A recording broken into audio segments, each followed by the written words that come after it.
Good morning প্রিয় ভাই ও বোনেরা, আমার এই এক্সাম অ্যান্ড স্কিম বাংলা চ্যানেলে তোমাদেরকে স্বাগত জানাই। যারা তোমরা অন্নপূর্ণা যোজনার জন্য ফর্ম ফিল আপ করছো কিংবা যারা অনলাইন ইতিমধ্যে ফর্ম ফিল আপ করে দিয়েছো, তাদের কিছু নতুন অপশন অ্যাড হয়েছে। যারা 3 জুনের আগে ফর্ম ফিল আপ করেছো তাদের হয়তো রিসাবমিট করতে হতে পারে, অথবা কিছু ক্ষেত্রে ফর্মটা পুনরায় আবার আপলোড করতে হতে পারে। তো তাই আজকের এই ভিডিওর মূল উদ্দেশ্য হলো তোমাদের মাথা থেকে সমস্ত ভুলভ্রান্তি দূর করে একদম শুরু থেকে, অর্থাৎ লগইন থেকে শুরু করে ফর্ম সাবমিট করা পর্যন্ত সমস্ত স্টেপ বাই স্টেপ দেখানো হবে। তাই তোমাদেরকে একটি কথা বলবো যে ভিডিওটা সম্পূর্ণ দেখুন এবং শেষ পর্যন্ত দেখুন। এর জন্য সবার প্রথমে তোমাকে গুগল ক্রোম ওপেন করে ওখানে সার্চ করতে হবে socialregistry.wb.gov.in।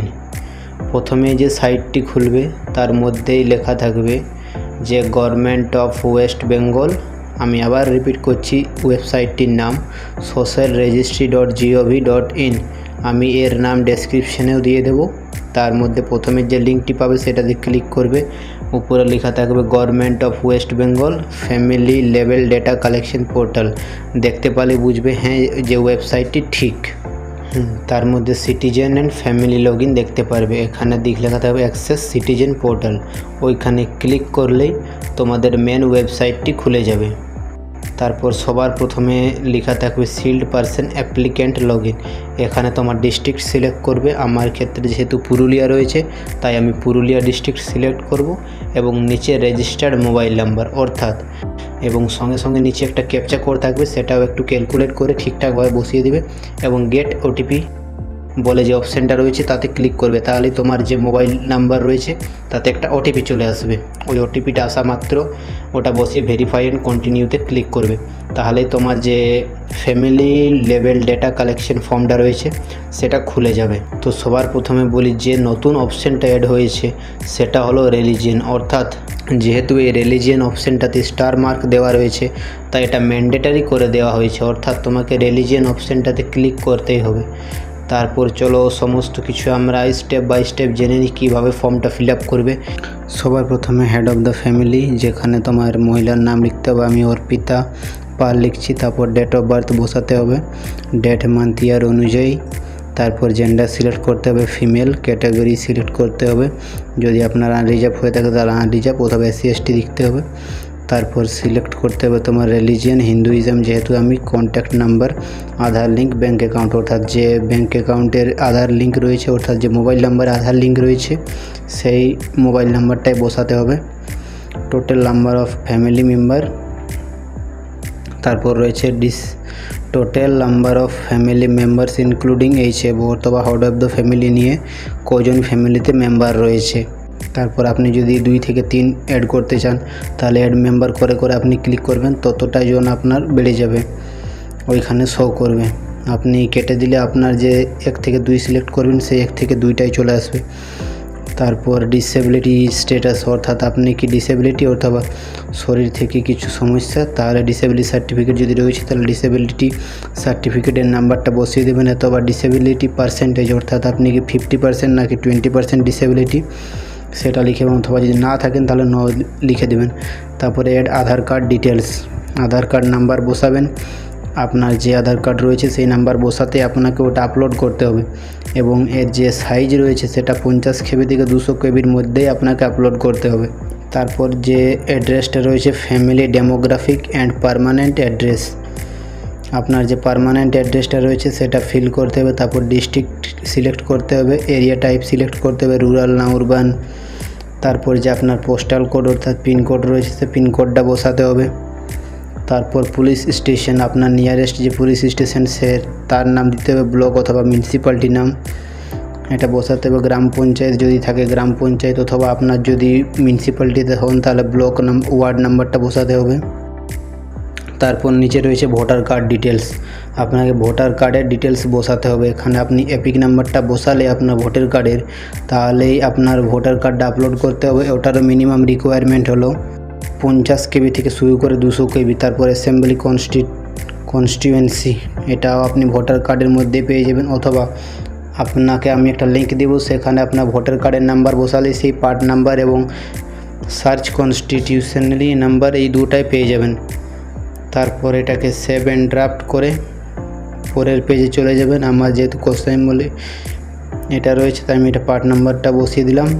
তারপর do you have a ration card, আপনাকে রেশন কার্ড ডিটেলস দিতে হবে। Do you have a ration card, হ্যাঁ ডিজিটাল রেশন কার্ড টাইপ আপনার যদি AY হয় কিংবা SPH RKYSY তাহলে রেশন কার্ডের নাম্বারটা বসাতে হবে। তো রেশন কার্ডের নাম্বারটা বসিয়ে দেবেন দেখে দিয়ে আপনার রেশন কার্ড অনুযায়ী। তারপর সেভ ড্রাফট করে নিয়ে নেক্সট পেজে চলে যাবেন। এখানে আপনার অ্যাসেটস কী রয়েছে, অর্থাৎ আপনি কি কি জিনিস পান, কি কি আপনার ল্যান্ড রয়েছে সেই সমস্ত ডিটেলস এখানে ফিল করতে হবে। হাউস সাইজ, আপনার কি হাউস রয়েছে নাকি আপনি কোনো ওন করেন, অথবা আপনি কি ভাড়া করে রয়েছেন, অথবা whether your family owns any land, অর্থাৎ আপনার ফ্যামিলিতে কেউ কি কোনো ল্যান্ড পায়, অর্থাৎ আপনার কি ভূমি রয়েছে। তারপর size of the total land, যদি ল্যান্ড থাকে তাহলে এই ডেসিমেল অনুযায়ী তার সাইজটা ফিল করতে হবে। তারপর সাইজ, হ্যাঁ তারপর ভেহিকেল, অল মোটরাইজড নন কমার্শিয়াল ভেহিকেলস, অর্থাৎ আপনার কি মোটর সাইকেল রয়েছে নাকি 4 হুইলার রয়েছে। Dutch family on non commercial motorised 4 wheelers, 2 wheelers নয় 4 হুইলার্সের কথা বলা হয়েছে। যদি না থাকে তাহলে আপনি নিয়ে নাই করে দেবেন, যেহেতু আপনি অন্নপূর্ণা ভাণ্ডারের জন্য অ্যাপ্লাই করছেন তা না করাটাই বেস্ট হবে। আর আপনি যদি হ্যাঁ করেন তাহলে ওর নাম্বার বসাতে হবে, রেজিস্ট্রেশন নাম্বার বসাতে হবে, ওগুলো ফিল করার দরকার নেই। আপনি ডাইরেক্ট ইয়েস ন করে দেবেন, বাস তাহলে হয়ে যাবে।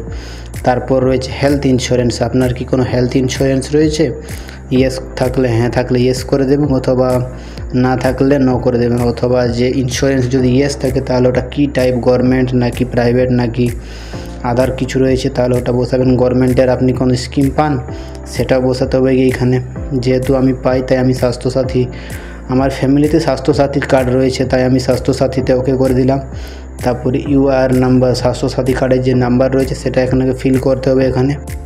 আর যদি না থাকে তাহলে ওইখানে সেভ অ্যান্ড কন্টিনিউ করে নেক্সটে চলে যাবেন। ডু ইউ, তারপরে ইনকাম এবং প্রফেশন যে পেজটা রয়েছে সেটা খুলে যাবে। Do you pay income tax or professional tax, যদি আপনি দিয়ে থাকেন তাহলে হ্যাঁ করবেন, অন্যথায় না করে দেবেন। Do you have a PAN card, আপনার কি প্যান কার্ড রয়েছে, ইয়েস করবেন। টোটাল অ্যানুয়াল ফ্যামিলি ইনকাম, আপনার ফ্যামিলির অ্যানুয়াল ইনকাম কত, যদি 1 লাখ থেকে 1,10 লাখের মধ্যে হয় তাহলে আপনি এটাতে অ্যাপ্লাই করতে পারবেন। অর্থাৎ আমি বলবো আপনাকে 2 থেকে 5 লাখের মধ্যে আপনার ফ্যামিলির ইনকাম দিবেন। নেচার অফ এমপ্লয়মেন্ট, আপনার ফ্যামিলিতে যে নেচার অফ এমপ্লয়মেন্ট অর্থাৎ তারা কি কাজ করে, আমি তো বলবো ওদার দিবেন অথবা আনএমপ্লয়েড দিবেন। যেহেতু আপনি হাউস ওয়াইফ তাই আনএমপ্লয়মেন্ট অথবা ওদার্স দিলেই বেস্ট হবে। তারপর রয়েছে highest educational qualification, select qualification, আপনার হাইয়েস্ট অর্থাৎ সর্বোচ্চ আপনার এডুকেশন কত। যদি মাধ্যমিক পাস হয়ে থাকে তাহলে মাধ্যমিক পাস দিবেন, লোয়ার 10 থাকলে লোয়ার 10th দিবেন। Are you former currently of any constitutional post minister, অর্থাৎ এর মানে হলো আপনার ফ্যামিলিতে কেউ কি MLA কিংবা MP পদে রয়েছে, যদি থাকে তাহলে হ্যাঁ করবেন, অন্যথা না করে দেবেন। Are you a government pensioner, আপনি কি গভর্নমেন্টের থেকে কোনো পেনশন পান। যেহেতু আমি অন্নপূর্ণা ভাণ্ডার তাই আমি গভর্নমেন্টের থেকে কোনো পেনশন পাই না। Are you registered under GST, এর মানে হলো আপনি কি কোনো GST ID কিনেছেন, অর্থাৎ এটা দোকানের ক্ষেত্রে অ্যাপ্লিকেবল হয়, যদি থাকে তাহলে ইয়েস করে দেবেন এবং GSTর যে নাম্বারটা রয়েছে সেটা এখানে বসিয়ে দেবেন। তারপর সেভ ড্রাফট করে নেক্সট ডকুমেন্টসে চলে যাবেন। এরপর যে তোমার SIR এর যে সমস্ত ডিটেলস রয়েছে সেইগুলো তোমাকে এখানে আইডেন্টিটি ডাজটা ফিল করতে হবে। Application, do you applied under CA, আমি যেহেতু আন্ডার CA এর জন্য কোনো অ্যাপ্লাই করিনি তাই আমি নট অ্যাপ্লিকেবল করে দেব।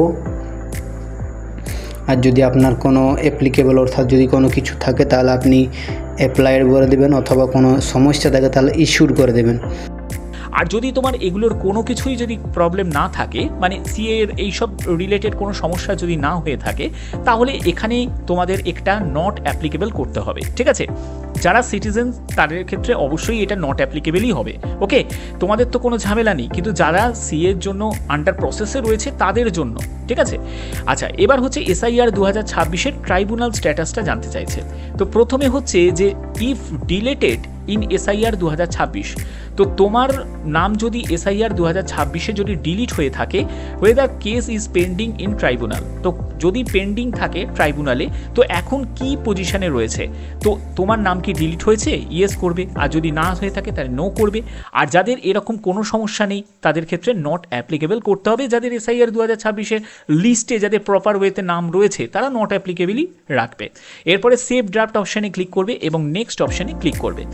এরপরে যে গুরুত্বপূর্ণ পার্টটা, এটা কিন্তু সকলের ক্ষেত্রে পাবে না, শুধুমাত্র যারা এলিজিবল, যাদের 25 থেকে 60 বছরের বয়সের যারা মহিলা, তারাই কিন্তু এই অপশানটা পাবে। ঠিক আছে, তো এখানে যেটা বলছে অ্যাপ্লাইং ফর অন্নপূর্ণা যোজনা, তো এখান থেকে তোমাকে এইটা সিলেক্ট করতে হবে, ইয়েস আই অ্যাম অ্যাপ্লাইং, এটা সিলেক্ট করবে। এরপরে হচ্ছে রিসিভিং গভর্নমেন্ট স্কিম বেনিফিট ভায়া ডিবিটি, ডিবিটির মাধ্যমে তুমি কি আগে কোনো গভর্নমেন্ট স্কিমের বেনিফিট পেতে, যদি পেয়ে থাকো তাহলে ইয়েস করবে, এবং কোন স্কিমে তুমি ফেসিলিটি পেতে সেই স্কিমটা তোমাকে এখান থেকে সিলেক্ট করতে হবে। একদম লম্বা লিস্ট তোমরা দেখতে পাবে, যে লিস্টের তুমি যে ফেসিলিটিটা পেতে সেটাই কিন্তু সিলেক্ট করবে। এবার এখানে বলছে ওয়ান টু অপ্ট আউট, অর্থাৎ তুমি কি এই যে স্কিমটা তুমি পাচ্ছিলে সেটা থেকে কি তুমি নিজেকে প্রত্যাহার করতে চাও। যদি এখানে ইয়েস করো তাহলে কিন্তু এটা প্রত্যাহার হয়ে যাবে, আর যদি নো করো তাহলে কিন্তু এটা প্রত্যাহার হবে না। ঠিক আছে, তো অবভিয়াসলি এটা নোই থাকবে। তারপরে অ্যাড অ্যানাদার স্কিম, সেখান থেকে তুমি আবার তোমার স্কিম এখান থেকে সিলেক্ট করতে পারো, যে লিস্টের মধ্যে পাচ্ছ সেই অনুযায়ী তোমাকে স্কিম এখান থেকে সিলেক্ট করতে হবে। এরপরে সেভ ড্রাফট অপশানে ক্লিক করে তোমাদের এই ফর্ম ফিল আপটা যাকে বলে কমপ্লিট হয়ে গেল। তো এবার হচ্ছে যে ডিক্লারেশন অ্যান্ড কনসেন্ট, এই ডিক্লারেশন অ্যান্ড কনসেন্ট অপশানে যখন তোমরা ক্লিক করবে, এখানে দেখো এই চেকবক্সে তোমাদের ক্লিক করতে হবে।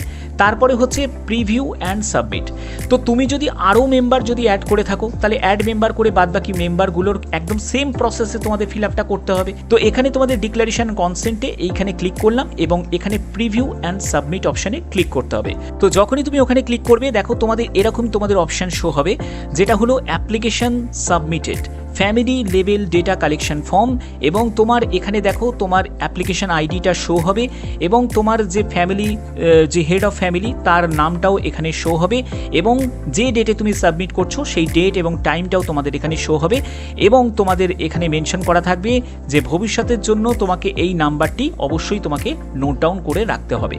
এর পরবর্তী যে ইম্পর্টেন্ট পার্ট সেটা হলো নতুন যেটা সংযোজন হয়েছে, এটা একদম নতুন সংযোজন হয়েছে, সেটা হলো ওকে ডান তুমি করে বেরিয়ে যেতে পারো। এছাড়া তোমাদের ডাউনলোড ফর্ম এই অপশানে তোমাদের ক্লিক করতে হবে। তো যখনই তুমি ডাউনলোড ফর্ম অপশানে ক্লিক করবে তোমাদের এরকম তোমাদের ফর্মটা, অর্থাৎ তুমি যে এতক্ষণ যে ফিল আপটা করলে, ঠিক আছে, তো সেই ফিল আপের তোমাদের অ্যাকনলেজমেন্ট যে রিসিপ্টটা তোমরা পেয়ে যাবে। এই অ্যাকনলেজমেন্ট রিসিপ্টটা কখন লাগবে, ফিউচার রেফারেন্সের জন্য তোমাদের লাগবে, যেহেতু একদম অনলাইন ফর্ম ফিল আপ সরকারি ব্যাপার, তো সেক্ষেত্রে এটা অবশ্যই তোমাদের মানে একদম প্রিন্ট আউট করে রেখে দেবে। ঠিক আছে, তো এই হচ্ছে তোমাদের সম্পূর্ণ ডিটেলসটা, যেখানে তুমি যা যা ফিল আপ করলে সেই ফিল আপেরই সম্পূর্ণ ডিটেলসটা তোমাদের এখানে থাকবে। ওকে।